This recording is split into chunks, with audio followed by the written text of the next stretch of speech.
Jan Suraaj party के संस्थापक प्रशांत किशोर अब बांकीपुर विधानसभा उपचुनाव में ताल ठोक रहे हैं।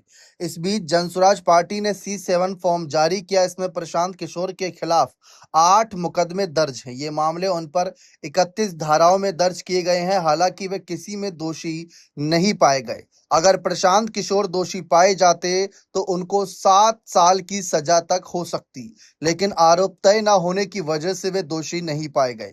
ऐसे में अब वे चुनावी मैदान में है तो सवाल उठ रहे हैं कि क्या प्रशांत किशोर किसी भी मामले में दोषी पाए जाने के बाद 7 साल की सजा काटने के लिए जेल जाएंगे। वहीं उनके चुनाव लड़ने को लेकर भी चर्चाएं तेज हो गई हैं।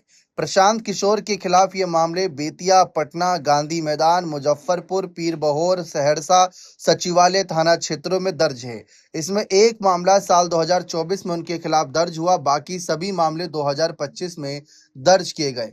प्रशांत किशोर पर दर्ज ये मामले जनहित के मुद्दों पर किए गए प्रदर्शन से जुड़े हुए हैं।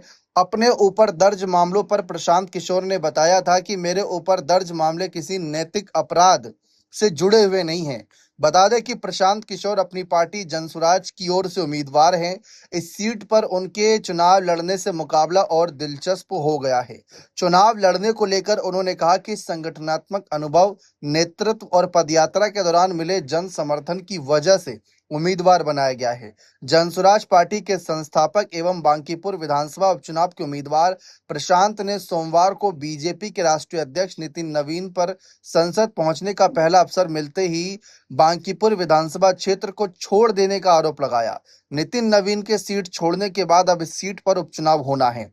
जैसा कि आप जानते हैं, विपक्ष कई बार यह आरोप लगाता है कि पक्ष को फंसाने के लिए पक्ष यहाँ पर साम दाम दंड भेद का इस्तेमाल कर कर विपक्ष को फंसाती है, जांच एजेंसियां पीछे लगवा देती है। कई ऐसे षड्यंत्र रचे जाते हैं जिससे कि वो जेल की सलाखों के पीछे चले जाएं। तो क्या वही हाल प्रशांत का भी होगा या फिर इन मामलों से बच निकलेंगे? फिलहाल इस मामले की और गहराई से जांच की जा रही है कि कौन से मुकदमे हैं, किन धाराओं में है।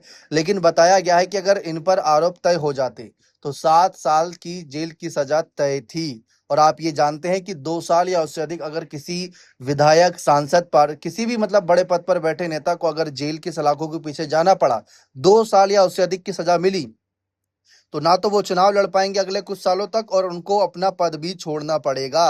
तो प्रशांत किशोर के सामने यहाँ पर चुनौती तो कई सारी है। बने रहें चैनल के साथ। बहुत बहुत शुक्रिया।